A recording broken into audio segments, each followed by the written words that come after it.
All right, folks, welcome to another play all three in the group stage of T90 Titans League. Now, I was unable to cast the first round between Capoch and Backed in Group C, but for Capoch and Backed, much like Slam, and then who else is it in that group? There's one other player that's slipping my mind right now. I wasn't really sure where they were going to end up after it was all said and done in this group. I talked about how I thought Vinchester and Leary in that group were kind of the untouchables, with, again, the top four staying alive for the next season and the bottom two getting relegated. Capoch was able to beat back 2-1. It was a great start. I did not actually see those games because I've been doing everything else. Capoch comes in here with 2 points on the board, but he goes up against Vinchester, who made very quick work of his first-round opponent, who was Song. That's who the other player was, Song.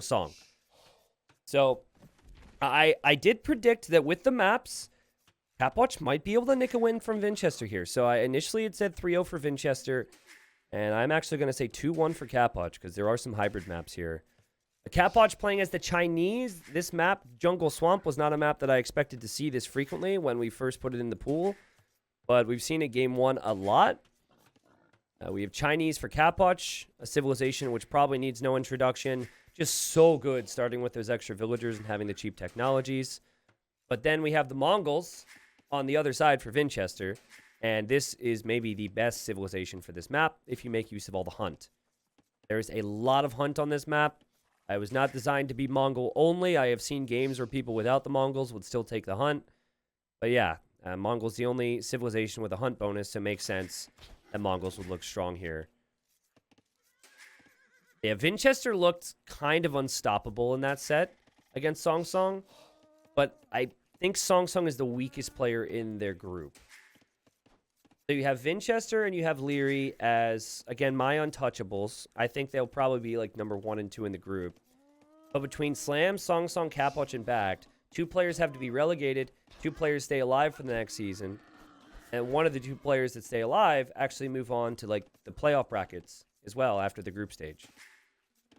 And I don't know, man. I apologize to everyone out there who wanted to see my prediction video. We didn't actually get that up.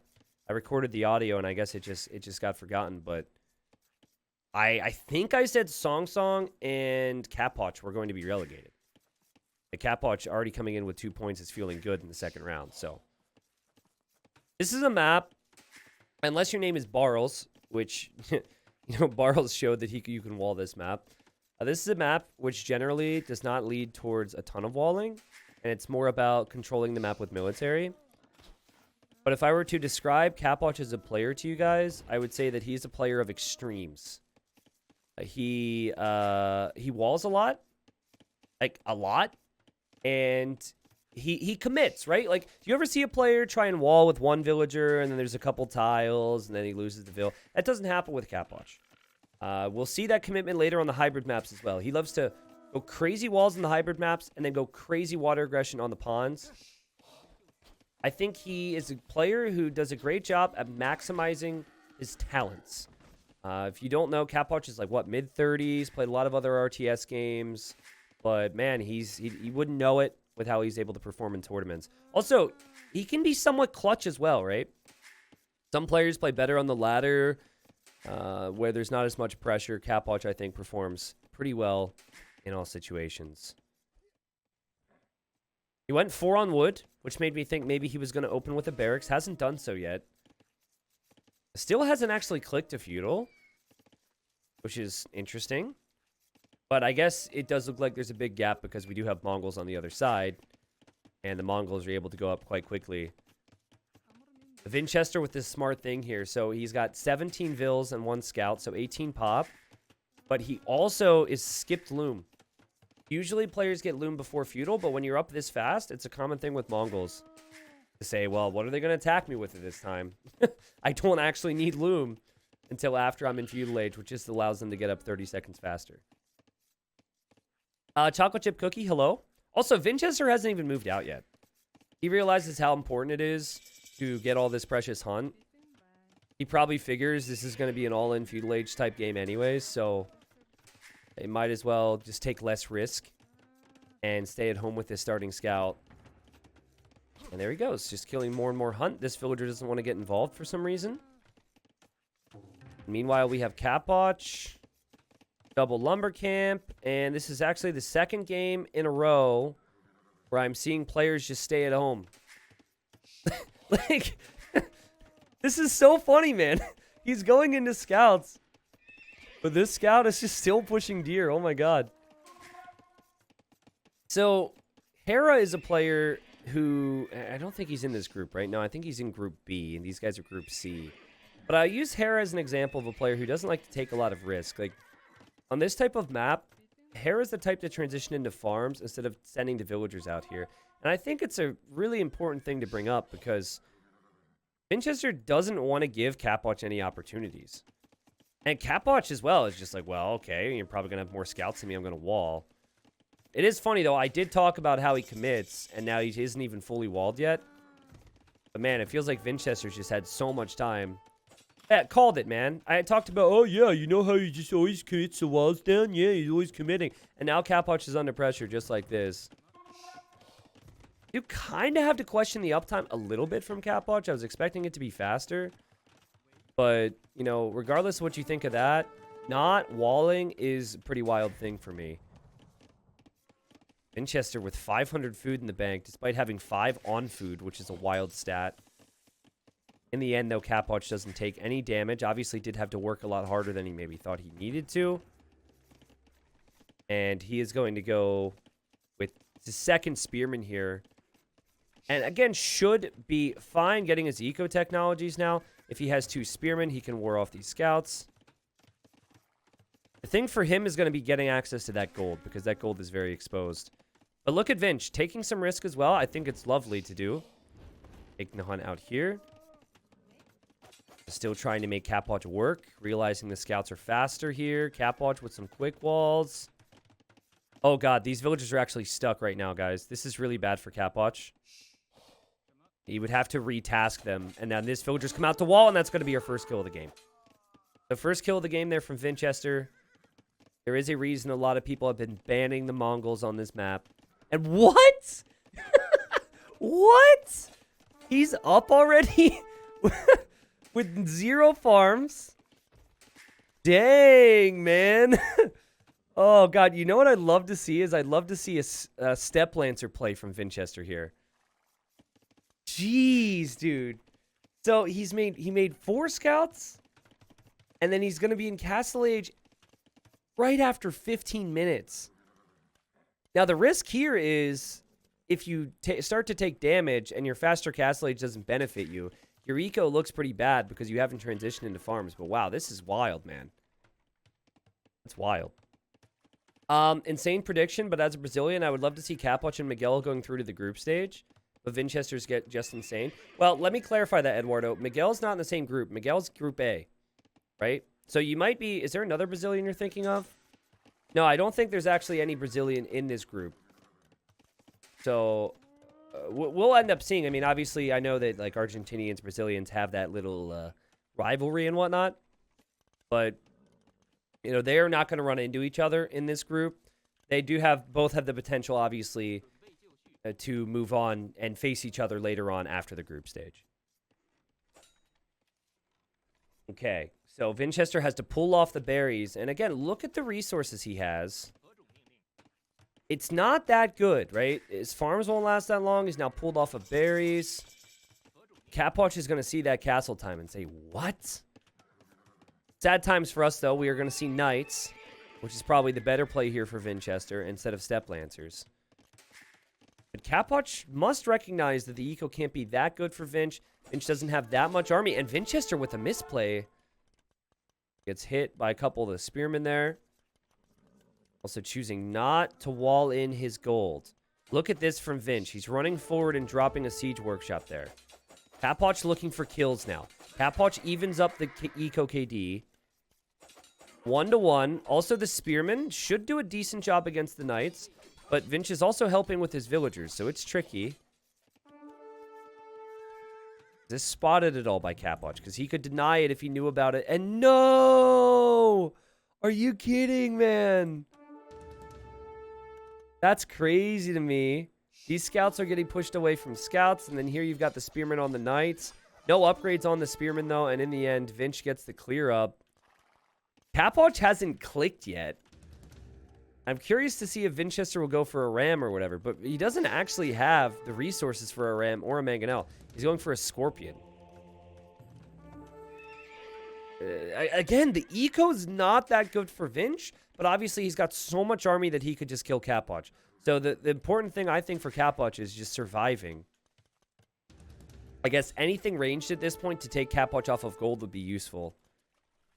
And I think Capoch knows something's up here. Certainly he's going to see the scorpion now. But he's tried to pull his scout over here to see if he could find anything. And, okay. Has to react here in a couple different spots, Capoch. Reacts over here with some houses. Pulls away from the gold without losing a villager. That's good. Now, will he have enough army to contest with the knights? Because the scorpion's not really much of an issue if he's making stable units. It feels like the timing on this pressure is just right for Vinchester. And he's coming out with a ram now. And he's also bringing in a monk. And this is just so much pressure. And for a player who doesn't have the wood upgrade, doesn't have the farm upgrade, is still trying to rely on the hunt. This is crazy. I've been loving how different the strategies are on this map so far. We've had all in feudals. We've had full wall. Now we have what is basically a player abusing the Mongol hunt bonus as quickly as possible. Almost like Huang would do. Low eco approach. Trying to kill fast. And oh man, Capoch. Oh man, these villagers are so exposed. They got hit from the scorpion there. I think Capoch not having any leftover scouts is going to be an issue too because... Oh god, he's on this? What the? What? What the? I guess he was hoping that he wouldn't be spotted here. And maybe in the moment it made sense, but... Holy, these villagers, man. Fortune favors the bold. Isn't that the saying? That was very bold. But, I mean, he got some gold there at least. That villager's going to die. Feels like there's just so much work to be done for Capoch, though. So many idols for him as well. He does have to make another stable now. He's going to try and go light cav.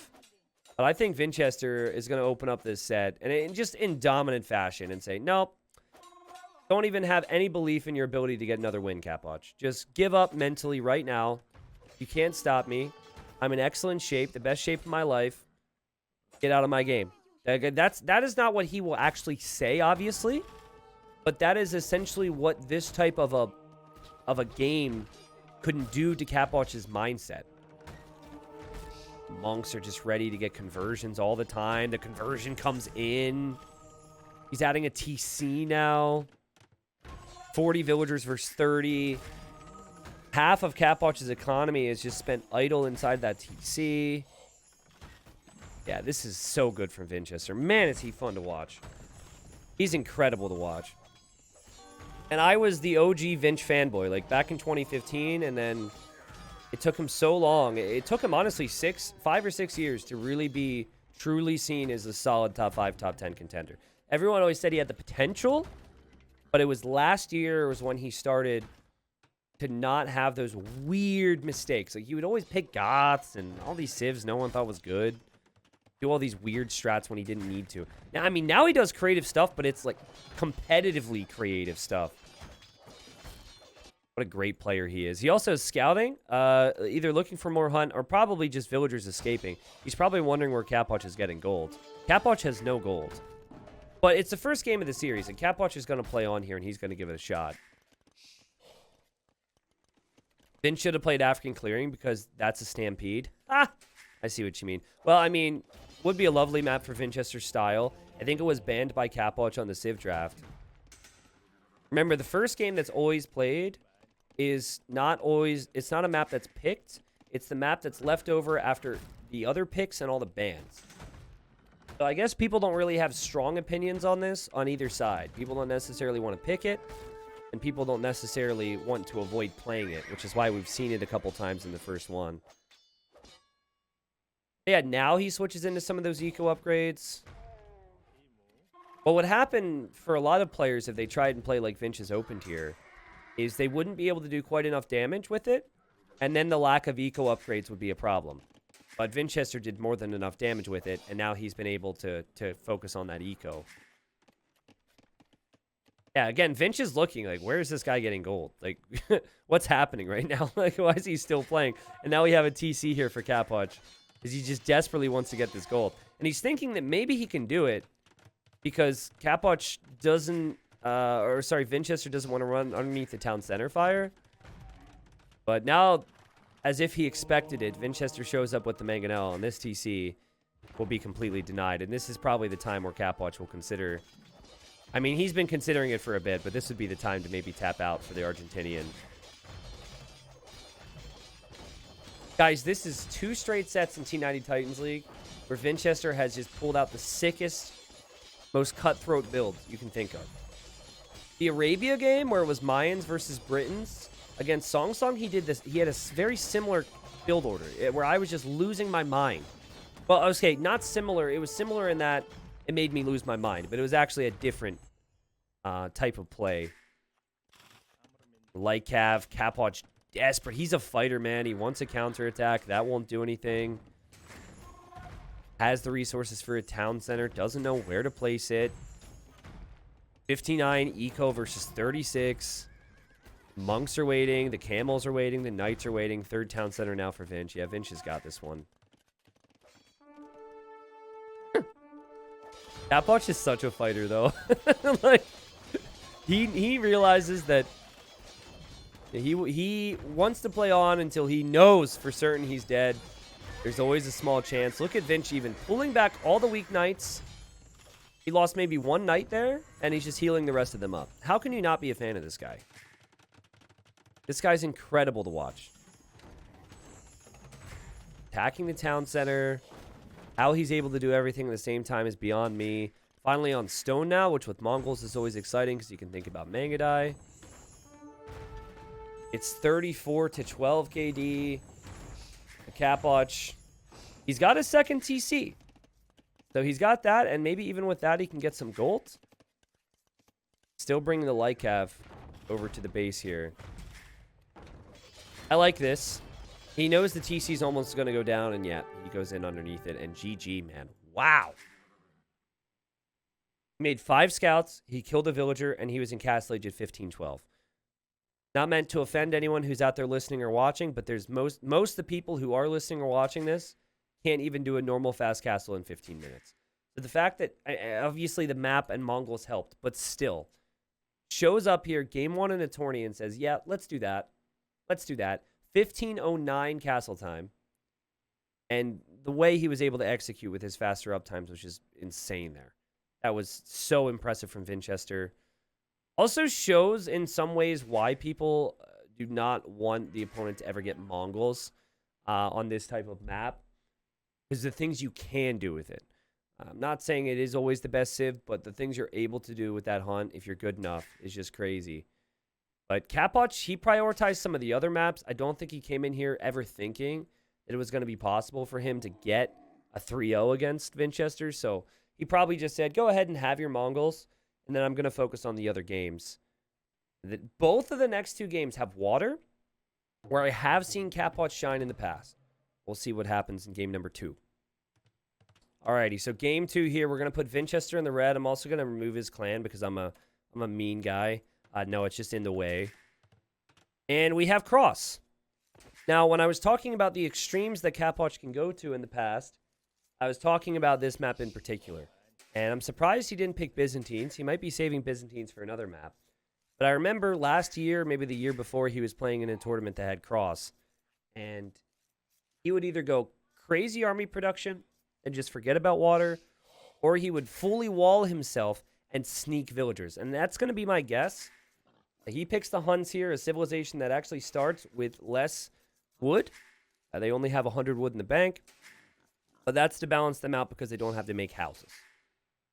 And so if you want a civilization that can play messy games, if you want a civilization that can be producing out of multiple docks, multiple stables and ranges, whatever, you'd want to go for Huns here. Capoch more towards the north of the map. Vinchester not too far away, though. Vinchester playing as the Hindustanis. Okay, so Hindustanis. Not a civ I expected to see here, but it is possible that Vinchester feels the Hindustanis wreck the Huns. And personally, I think the Hindustanis wreck the Huns. if it was Arabia, I would say the Huns are goners here. From the Ghulams to the Camels to the fully upgraded Skirmishers to the eco of the Hindustanis. Many people feel the Hindustanis are too strong right now. I just don't know if the Hindustanis are too strong on a hybrid map. Because on a hybrid map, you have other things to focus on. On a hybrid map, it may be a bit easier to play the Huns. Someone asking what Capoch's elo is. I think he's been 2k5, which is around where Vinchester is. But obviously, there's a lot of factors involved with that, like, you know, who you're playing. I think that's probably the big difference. Capoch maybe doesn't have quite as much competition at the time he plays. I know both players have been in 2k5. Vinchester may be slightly higher rating. Again, this is group platinum, right? The platinum group is the tippity top. You've got the top 24 in the world, and we place the players based on tournament performances over the past year. Weight, obviously, if you have a tournament that's quote-unquote more important, higher prize pool, whatever, higher competition, you get more points than, you know, lower tournaments. So the ratings should all be close between all the big names we see. And then obviously the tournament results have come pretty close as well. Yeah, Hindustanis for Vinch, and Vinch is going to dock over here. Now, Vinch's woodline is so helpful here. I think we're going to see a wall here. And honestly, like, Capoch, he needs to notice that, because this strategy that he likes to go for where he sneaks villagers just might not be possible here if Vinchester tries to wall this up. Like, that's maybe 8 or 9 palisades, and then Capoch's villager would have to path this way. So he has found Vinchester, but that's just not something that he would normally look for, I guess. I mean, Capoch has more of a normal opening on this side, but I would say it's unfortunate if he doesn't realize. But who knows what he's going to do. He's added his dock as well. He'll have fishing ships here in a second. Nukas is day 2 of COVID, kicking my ass, whole body aches, and extreme lethargy. I can't say this word. It's not lethargy, right? It's lethargy. Oh, this is embarrassing. That's a weird word because none of them sound correct in my mind. Like lethargic, I understand. Like if I'm lethargic, but I've never said, do I say lethargy then? Ah, this is weird. How do I pronounce this? Because I've said lethargic many times, and that sounds normal to me, but I've never said lethargy. Anyways, it's unimportant. Nuka, a lot of people are getting COVID right now. It seems like people who dodged it for 2 years are getting it. Feel bad for you. I've been there, all right? Hopefully it doesn't get as bad as it did for me last year. Take care of yourself. Happy to have you here, though, and I hope that I can help you get through. But yeah, okay, so like this is such a big deal for Vinchester. His scouting of his own base is, and I think his preparation and knowing how Capoch likes to play is just huge here. I'm really hoping Capoch recognizes this. I think he just clicked to go this way, and the scout is now pathing this direction. And look, the Ville's going, but you can't do this here. If he tried to click that way, he needs to realize that the pathing is just not going to allow this strategy. He's going to send the Ville the long ways. He's still going to try and sneak. Vinchester is clearly prepped for his opponent here, guys.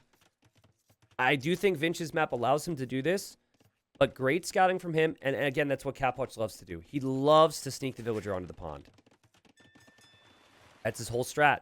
That's all I remember him doing on this map in the past. Where will he go? Well, he'll run into the town center. Both players actually have a weak scout right now. Okay, he's looking. I mean, you could still make it. And at this point, Vinch will add another fish because the standard's 4 unless you realize you're not going to get snuck. But yeah, I think at this point, he's again, clicking back here and realizing he's pathing this way. I think he honestly might just go to the south and add fishing ships. Yeah, look at this. He's adding a barracks now. So he's like, oh, okay. I see how it is. And now look at Vinch. Vinch is also sending a Ville. But Vinch might go to the right pond or might try and sneak Capoch. Pay attention to the scouting here, because Vinchester might have seen a villager around. I think he knows something's up here. He's like, let me see. Is he doing anything down here? Taking a look. Let's see how thorough Vinchester is. Looking around. Let's see how thorough Capoch is. No way, dude. Okay, does Capoch see that scout? Because he could kill it. I think he noticed something there. And now Vinchester being completely thorough and sees there's a dock. Now, what Vinch can do now is he could send a villager this way to try and compete for that. But now Capoch is heading to the other pond. And both players have simply been adding fishing ships. Now, we do have a barracks here for Capoch, but I don't even know if he's going to go for an archery range. I think Vinchester's just going to try and fish boom and go castle age at this point. Okay, Capoch sees the scout, but Vinch gets the hill. Vinch got the hill. It's so close. Anyone could win because they do 5 damage. It's 3 versus 2, and oh, the weaker scout got the hit first. Not that it mattered because they were both 1 hit away from going down, and that hurts Capoch so much, man. He is actually going to add a galley in this water here to stop any potential docks. And he is also sending a villager this way. And I think Vinchester is going to look for that. Don't tell me Vinchester's looking for that right now. Oh my god, that's so funny. Oh my god, he's looking for it, and now the Vill's here. Let's see how quickly he reacts. Capoch is going to look for a shorefish. He has no clue. He's like, where's the Vill? Okay, so now Capoch walling in his Vill. Oh, that's a big deal. That is a really big deal. Man, some of these maps, guys, you go in predicting certain things, and players just treat it all so differently. Their approaches have been so different from each other. Vinch is even getting wheelbarrow, which I have to disagree with. Wheelbarrow really benefits farmers the most. So I'm not a fan of that technology. I guess it does mean that he could move around faster with villagers. He did notice, though, that there was a dock here, so he's going to add a fire galley, and he'll have a second dock. So I guess right now, it's going to be 2 ponds for both players. Capoch will likely lose this, though, of course, Vinch has to fight for it. Then Capoch is fishing in the south, while also fishing in the north. Dun, dun, dun, dun, dun. Someone asked a question. I'm trying to remember the question. A LEL Titans League would be slow but awesome if enough players are interested in competing. Oh, you mean low elo? Yeah, but the whole design of this right now is to be competitive. I've had a lot of people say that they would love to have low elo. The priority is going to be the step below gold, right? Well, the step below silver.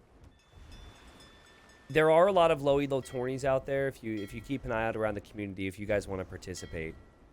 But as much as I love low elo, really hard to prioritize a ton of time and organization towards lower elo when we're putting in all this work for this. And there you go. You've got Capoch now losing out on this pond, probably.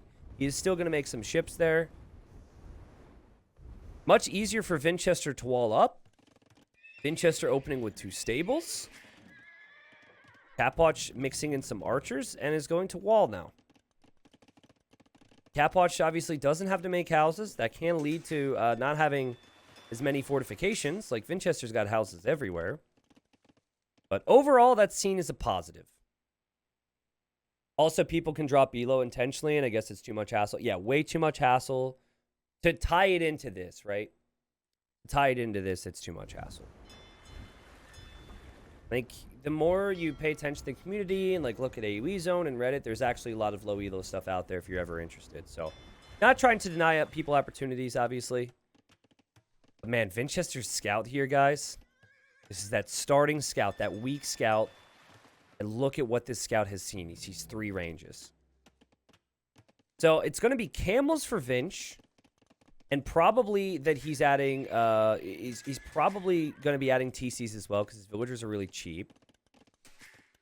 Capoch trying something here. Again, will be unsuccessful, but I appreciate the attempts. In the end, this is going to be Capoch's Vinchester's pond, excuse me. We will also have crossbow for Capoch, and Capoch will be mostly walled. Oh, man. Can you imagine if he had crossbow a little bit faster here? I think Vinchester saw this, or he senses something. Yeah, you see how he's repositioned his villagers here? And yep, looks like the TC will go up. Great job from Vinchester to expect this, but obviously some work to do if the crossbows are out there. Not enough crossbows to one-shot villagers, and that really hurts Capoch, but good early control. I like the thought process. This is kind of funny. So Hindustani camels actually destroy buildings a little bit faster. And so he ran down here with his camels to attack the dock. But does he see this? Oh, he will see it. Man, Town Watch is such a good tech. Town Watch is such a great technology. He adds a siege workshop here. I'm not sure if Vinchester actually noticed it, by the way, but he can see it if he looks. That's where Capoch is going to send most of his land attention, but he has to be careful. Cav archers will get chewed up by these camels, especially if husbandry's in, as they can chase them down. Crossbows still annoying Vinchester's woodline, but we have not seen a fishing ship go down. We have not had a villager go down yet. So that's pretty crazy stat. A 52 eco for both. Again, if Capoch can get a win here, we'll go into game 3, another map that has some water on it, and he'll be looking pretty good. We do have 13 fishing ships versus 13 as well. This is incredible. Capoch clearly distracted on the other side because this has been spotted. He was trying to quick wall his villagers, guys, and he's losing all of his crossbows at the same time. Normally, if you're going for some type of a siege push, you need army support. He's got no army over here. And so maybe it's just a questionable decision in the first place. I just don't think he expected Vinchester to be able to make this many camels. And this push... I hate it for two reasons. First off, I hate it because it's hard to get your army with it, right? It's very easy for him to get his army here. I don't know why you wouldn't just place it there. The other reason I don't like it is because of the positioning of the golds. If you look at Capoch's scouting, Capoch can see main gold and gold. So I don't hate this idea, but I just think he was too creative. Just make it simple and pressure this area. I think that would have been more beneficial. I think what he did, though, guys, was, remember, he didn't have vision over the map. So he used this dock villager to sneak in on this side. Here he goes. Finally, some villagers are starting to go down here. He figures he might as well get use out of this. But yeah, only having 13 cav archers is not going to make him feel too good. Vinchester clearly showing he needs the stone, though, so he might be able to protect these golds. Okay, guys. This is the second time. Listen, I'm not trying to be a dad. Can we please talk about the games to everyone who's having these side conversations? Like private messages, whispers, anything, that's completely fine. I don't want to have to legislate chat. I'd love to just interact and talk about things. I understand you guys are being somewhat wholesome, right? But also I'm here and I'm casting and I'm seeing all this as well as other people who are watching. We're going to focus on the games. It's a great game here. Plenty to talk about. If not, I'm going to kindly ask that you just keep your trap shut. Because I can say that because you guys like me. I think. I hope. Still, anyways. The thing about hunts is massing large amounts of cav archers. So if you get to a high enough number, you can kill anything in Castle Age. But is the eco going to be good enough for Vinchester where you can just head up to the Imperial Age when those cav archers arrive? All about the time windows. So the camels they attack 25% faster with this civ. So they actually eat the cav archers. But camels also have low pierce armor, so they will die to the cav archers. Now, when I saw that the Hindustanis had the faster attacking camels, my immediate reaction was to say, why? Because look how much damage they do, man. They're incredible. Vinchester has weathered the storm. If the number's even between camels and cav archers, generally the camel player's doing in a pretty good spot there. Capoch with a crazy man TC. He drops the TC here. Instead of here, he drops the town center here. And he'll be looking to kill these golds. And we have another TC here. We have more camels. We have more siege. And we do have both players on stone. So I think a castle drop could be imminent. We might even see a risky castle drop, too, that could decide the game. What Capoch has really struggled to do, though, is he's struggled to use his mass effectively. Oh, my God. Look how bad the KD is. Are you kidding me? I didn't realize this. 30 to 5 right now. Make that 31-6. And he has Thumb Ring as well. So he doesn't have defense upgrades, but he's one upgrade off from being fully upgraded. And he still cannot push these camels. And what he could do is he could consider pikemen. That would require more barracks. That would require a lot of upgrades. Man, these cav archers are so weak right now. The Mangonel has been out and about here. Has fired a few volleys. Gets another off. Kills 2 more cav archers. I could see Vinchester buying stone in a second, though. He's got 20 more vills. But this could get out of hand. He really needs to lock this location down. It's funny because he doesn't know about the TC. Capoch is probably, you know, he's Argentinian, so he's probably not swearing in English right now. But, you know, I know a few choice words, and I'm pretty sure he's saying them right now as he watches his cav archers just get whittled down by these camels. And, you know, Hindustanis are not a civilization I've seen picked for this type of map before. But Vinchester just knows that this civilization's insane. From the cheaper vills to all the bonuses we haven't talked about, like the Ghulams and their own cav archers and their hand cannons. And I could keep going, by the way. Their trade bonuses, their gold income rate. It's like they received 18,000 different bonuses while other civs normally have 1 or 2. And now Vinchester's going for the castle here. Can he complete this? He believes he can complete this. Because here come his camels. Oh, God. He'll get it up. He will probably lose a couple more villagers. It's actually a decent fight for Capoch because Capoch ends up killing the camels. But at the end of the day, Vinchester is on the way to Wimp. And Vinchester is in a great spot to spam more camels. And I have seen many games where Huns have dominated with the cav archers in the mid game. You have to get to about 25 to 30 of them with Thumb Ring and ballistics. But it's the timing. And by the time Capoch got there, Vinchester already had such a big lead. It was all about those early little engagements. The attempt from Capoch to siege monk push on this side being thwarted. That was wood and that was gold that could have been going into the cav archers. Capoch is running back here to drop a castle. Which I have to respect. But yeah, now he quickly realizes this is a mistake. And the cav archers are like, yo, what are you guys doing? I thought we were a team. This is actually pretty crazy. The cav archers are killing villagers from Vinch, and he's not noticing. Also, the fishing ships have to relocate. The fish traps are going to go down to the siege, and Capoch is going to take that stone. But at the end of the day, once Imperial Age comes in, Vinchester can get upgrades. Vinchester's actually making a demo here. Can he? Oh, he looped around with Ghulams. He looped around with Ghulams, so now he can deal with these vills. The camels have already dealt with the cav archers.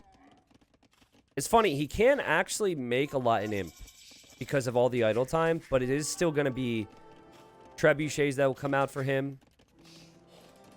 If Capoch actually completes this castle, which is questionable, it will just get trebbed down and still Vinchester there with the big eco lead. I think Capoch will be a little frustrated in the way this wood line was positioned because this wood line kind of ruined his initial idea, which I believe was the sneak here. He played well from there, but I really think the opening with the sneak buildings is not the play. I think you've got to go for 4 or 5 ranges and get that cav archer mass higher. But Vinchester probably looked at the draft because the first 2 picks for Capoch were Byzantines and Huns.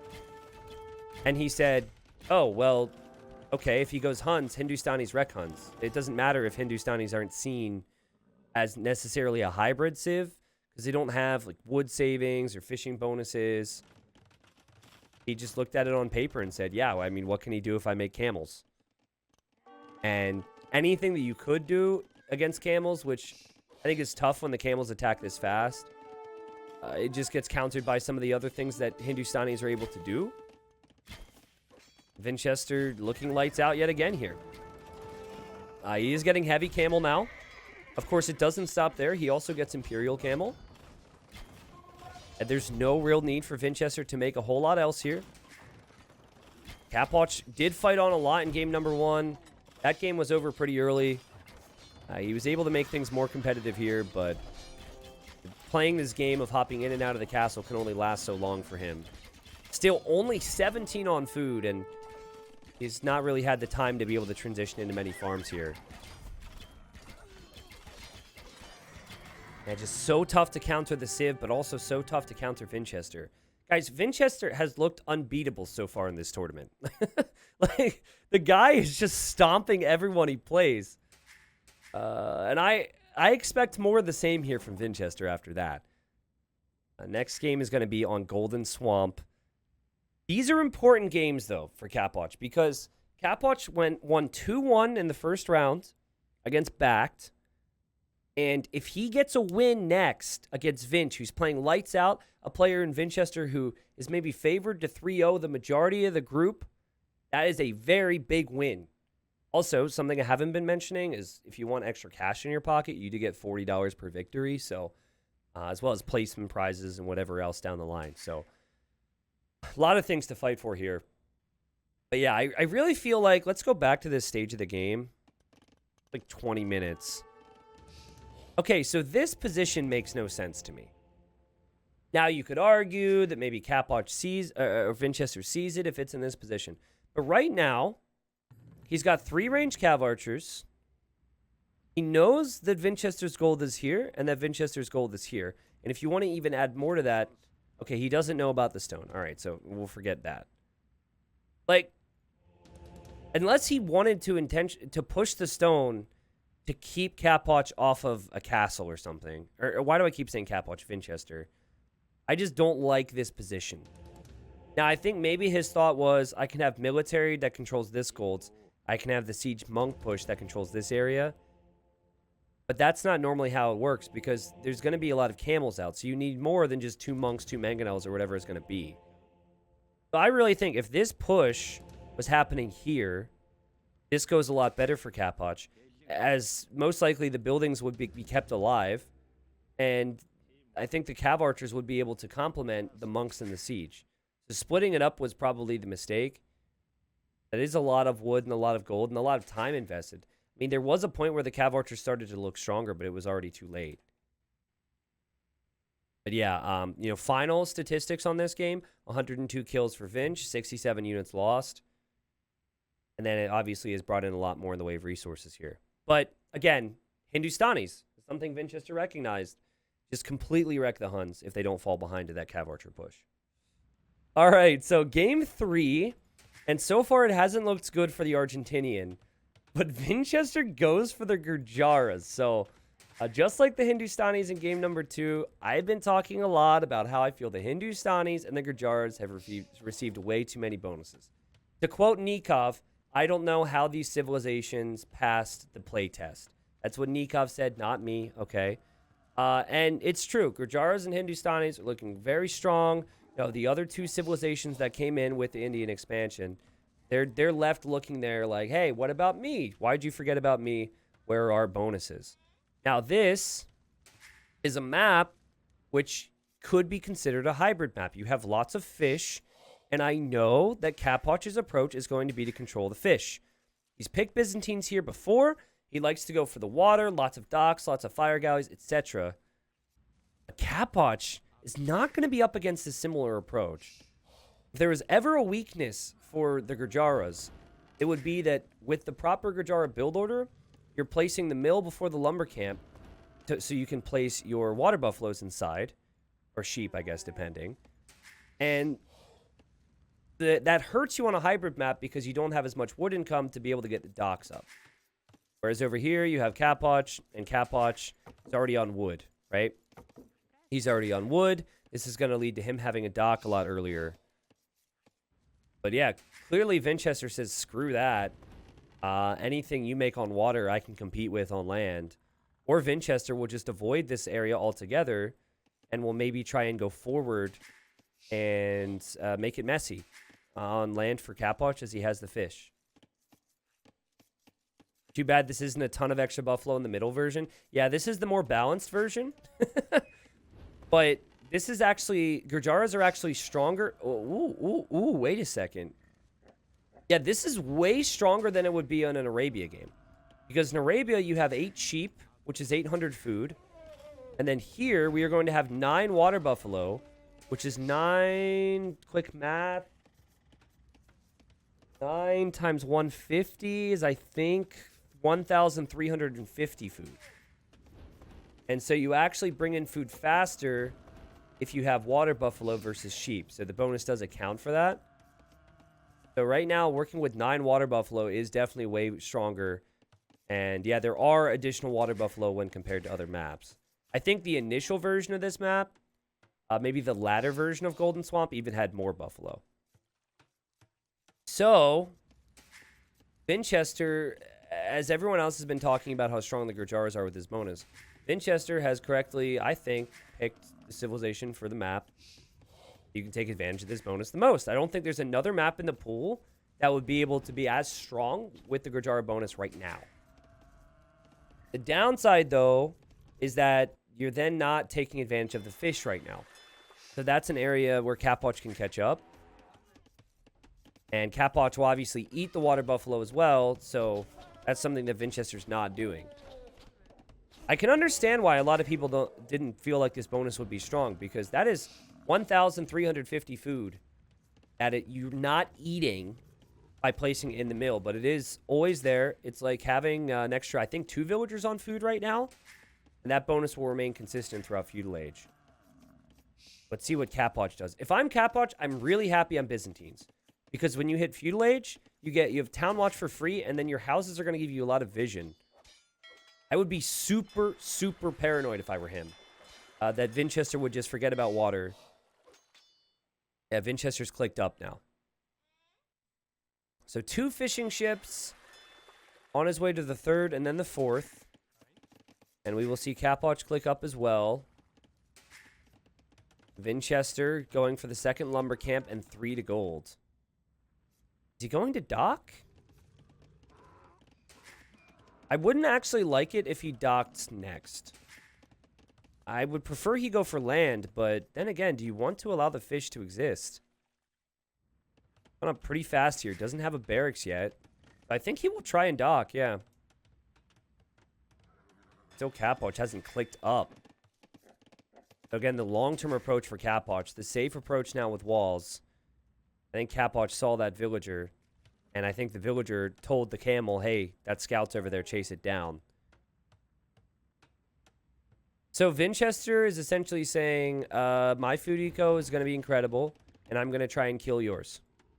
Also, Capoch could lose the scout. In fact, I think Capoch will lose the scout. Capoch is in big trouble.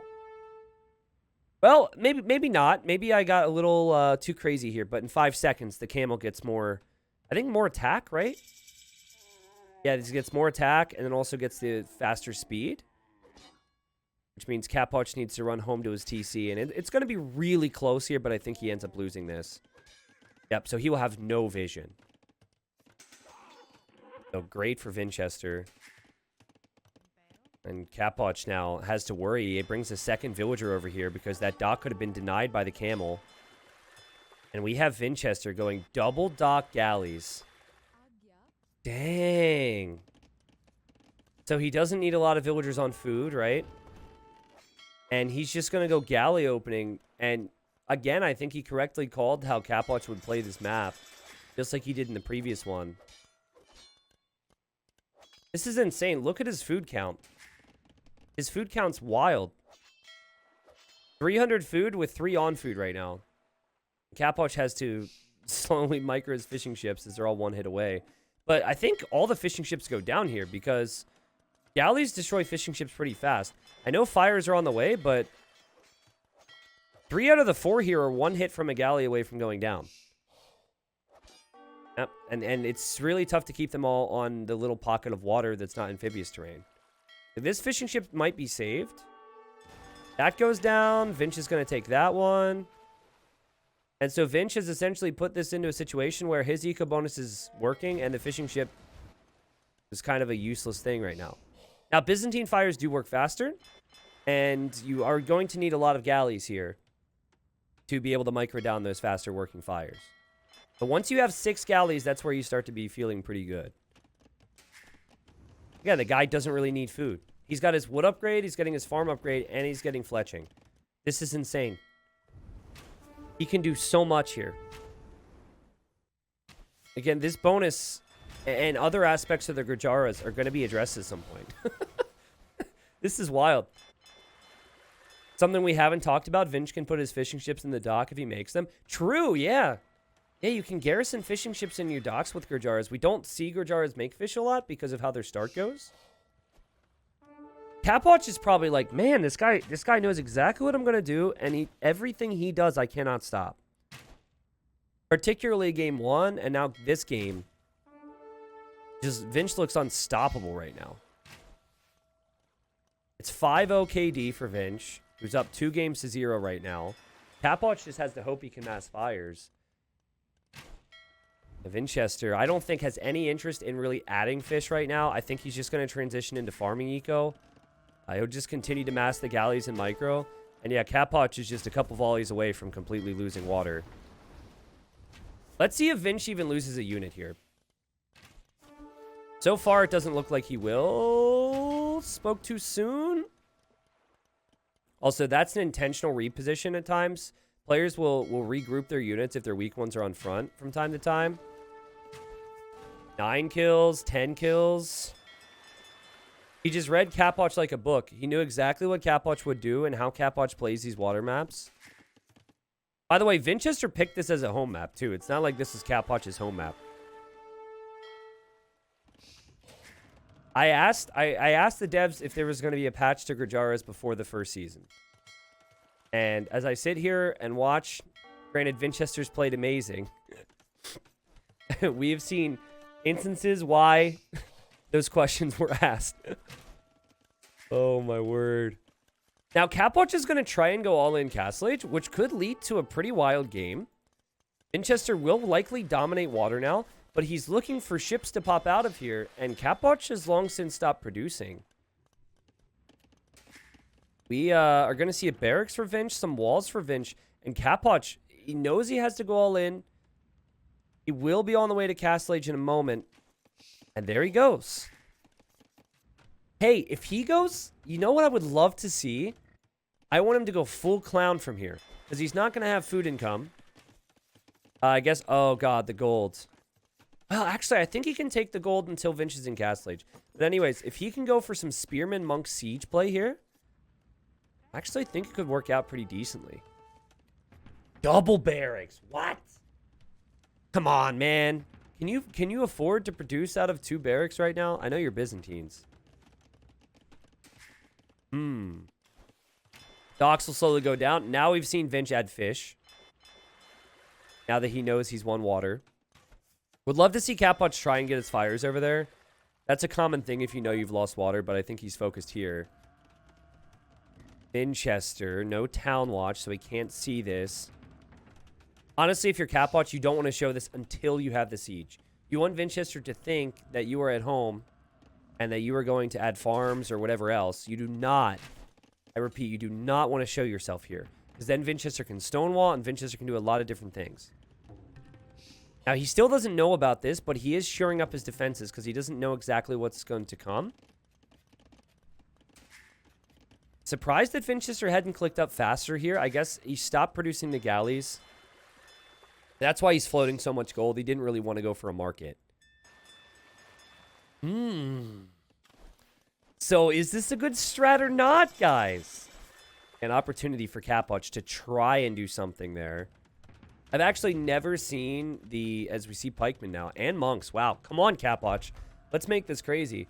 I have never seen a Gurjara fishing ship garrison inside of a mill. I never tested it. Never saw it competitively. Never saw it in community games. Let's look at the total food collected at this point. Okay, so a lot more food collected for Vinch. Obviously, you know, he's also farming now. He's also fishing. And he's looking.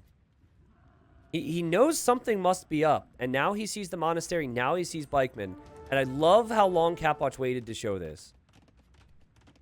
So if there was a unit that can be rather tricky in early Castle Age for the Gurjaras to counter, it would be pikemen. Because they're usually working out of their stable early on.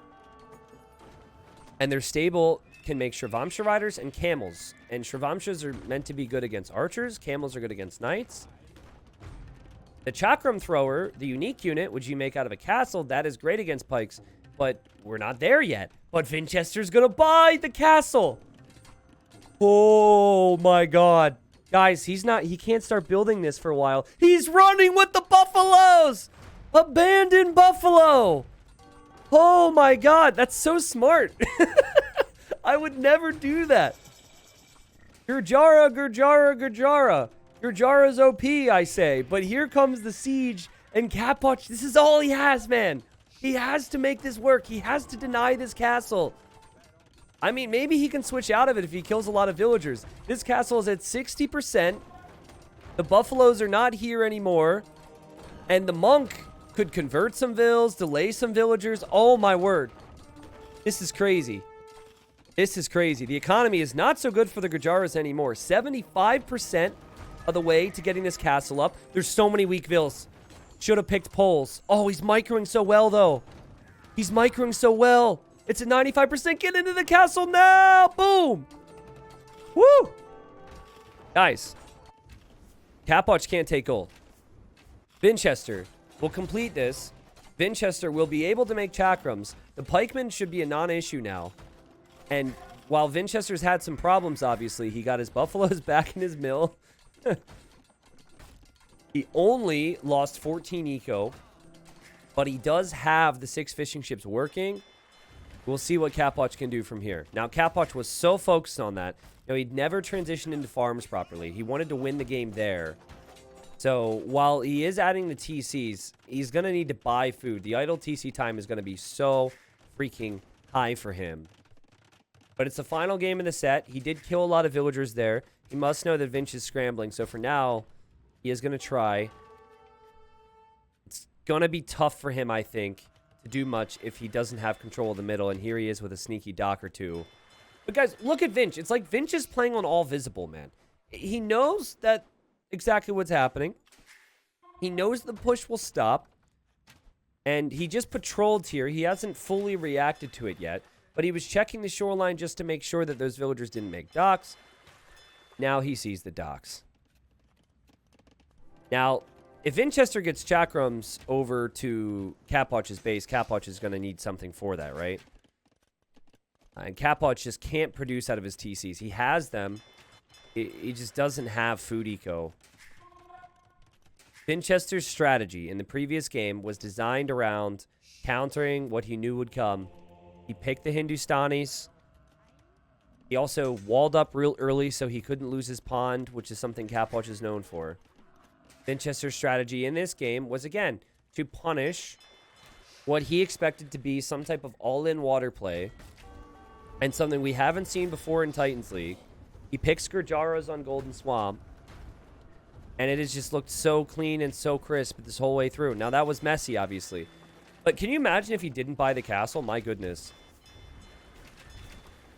We do have the Byzantine fires, but at the end of the day, Vinchester has the resources to upgrade his ships.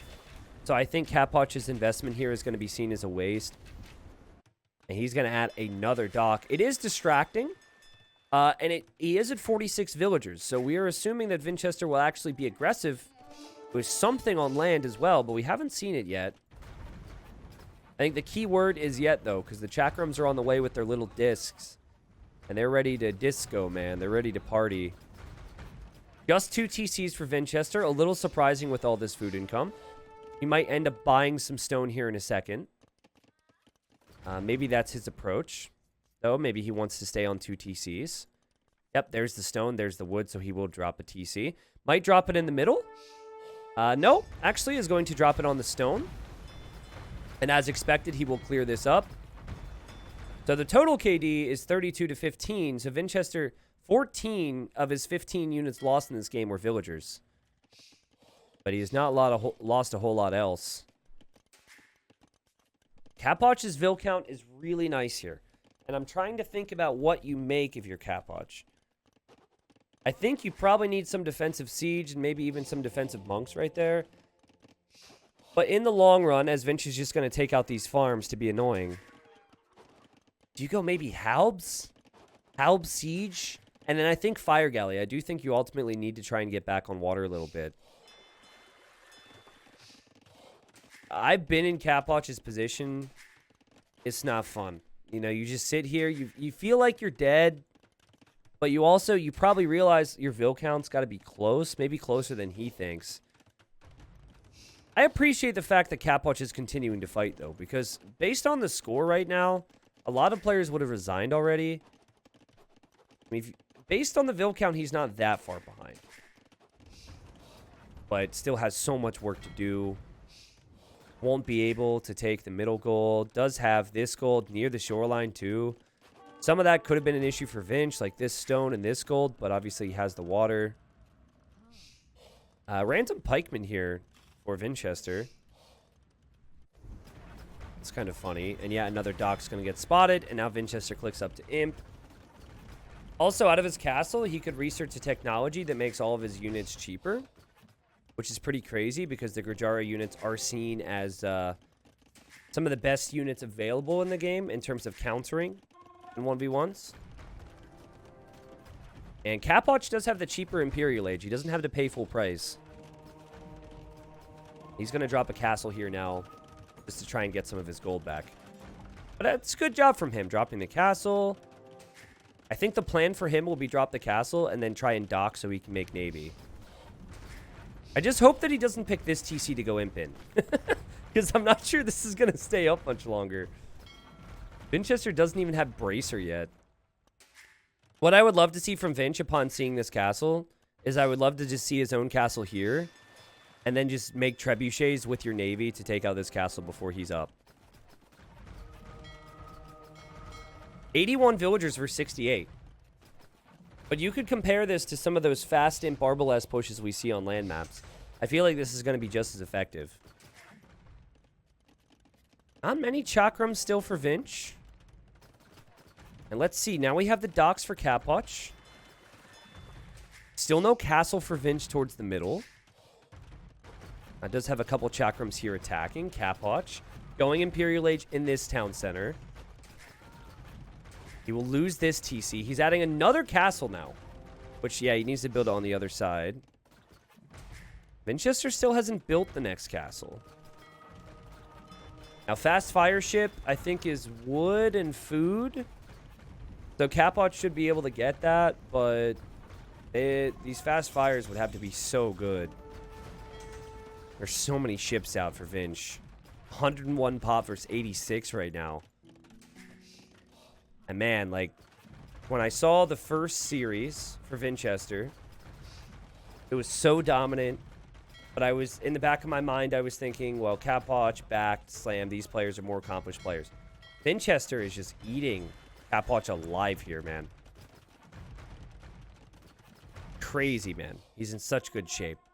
Love the preparation. I love how, you know, there's some players who love the meta, right? And then you kind of expect what they're going to do.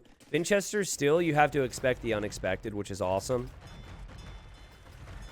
The Capoch, 15 seconds away from the Imperial Age. There's galleons now in the middle for Vinchester. He is going to have 2 trebuchets firing on this castle here in a second. And the other castle for Capoch was probably wiser. He built over here now. Can't afford fast fire ship right now. He doesn't have the food or the wood for it. He's at the limit. Oh, no, he didn't lose the foundation, Frankie. He deleted it. He actually has a ton of stone. There's a villager here for Vinchester in the corner, which is kind of funny. Yeah, I just don't think, even if you get fast fire, that you can really engage in these situations. Vinchester's actually getting heavy demo now, just in case those fires start to mass. And Capoch is getting Greek fire. Let's go, man. Is getting it before fast fire ship? I think they cost completely different resources, so he probably just had some and not the other. There you go. Do they attack faster with Greek fire? No. I think it's just more range, right? Yeah, we have 2 trebs, about to be 3 trebs on this castle. 116 population for Vinch. Vinchester's showing that you can't just play this map and win water like it's islands or something, you know? There's other strats you can go for. And he's just waiting now. He's waiting to see if we will have any of these fires pop. And for Capoch, it's definitely now or never situation. Let's see. Capoch's point of view. Fast fire completes. Vinch getting ready. The demos are just waiting here. This is so patient. Okay, here are the fast fires. That's a lot of fast fires. And there go the demos. And suddenly, the fast fires that popped out of the docks are all going to be gone. Oh my god. He just always has the answer, man. That's so beautiful. He did take out the castle. Capoch still queuing up more fires. Slowly losing his docks now. He's actually housed because he lost the castle. God, man. Vinch is so good. Like, every single thing Capoch could have tried, Vinchester's able to deal with like it's no problem at all. Except for maybe the castle. Obviously, he had to be creative there. This brings the Trebs forward now, but yeah, there's no way. Also, the Chakrams seem to do really good against fast fire ships, and Capoch calls the GG. Quick and easy, 3-0 for Vinchester. I don't want to jump too far ahead of things here, but Vinchester has now played 2 sets in his group. He 3-0'd both of them. I forget who he plays next, but I do know that he has Slam, he has Backed, and he has Leary waiting for him. Based on how he's playing, I might even say that Vinchester is favored to beat Leary when they face each other. Vinchester's looking amazing. Certainly is going to be the favorite up against Backed and up against Slam. So even though the prediction video, I think it will actually be on YouTube by the time this hits YouTube. We were a little late with getting that up. There's a reason I predicted Vinchester would be top 2 alongside Leary somewhere in their group. And just no one wants to face this guy right now. Also, if he continues to 3-0, he continues to get $120 per 3 games. There's a lot of reasons I wanted to do this, guys. But the main thing is, like, the health of the pro scene is really important beyond, like, maybe players who are more popular or players who, you know, are more competitive and are able to make it deeper into tournaments. I wanted a promotion relegation system where players have opportunities, a clear sign to move up and down, and then more cash on the table for them, right? So $40 per win. Vinchester's brought in $240 already over the past week and a half, playing his first 2 rounds, and he's got 3 more rounds to play. For Capoch, though, it's not that bad because you did win 2-1 against Backed, and if Vinch is playing this good, he might 3-0 everyone left in the group. So, I mean, I don't think he'll actually 3-0 Leary. I'm excited for that series when it happens, but it's not like losing 3-0 to Vinchester should affect things at the end of the day if Vinchester continues to play like this, because Vinchester will be the heavy, heavy favorite against all the other players in the group coming up. But so at the end, so Capoch has 2 wins still. He's still at a solid spot in the group. And just another showing from Vinchester, which shows how clean his strats are, how amazing his build orders are, and how he, I think, predicts what his opponent's going to do. He knew what Capoch was going to do every single game. And game 1, masterpiece. Game 2, solid game. Game 3, masterpiece again. Picks the civs perfect for the map and abuses it to the fullest. Well done, Vinchester.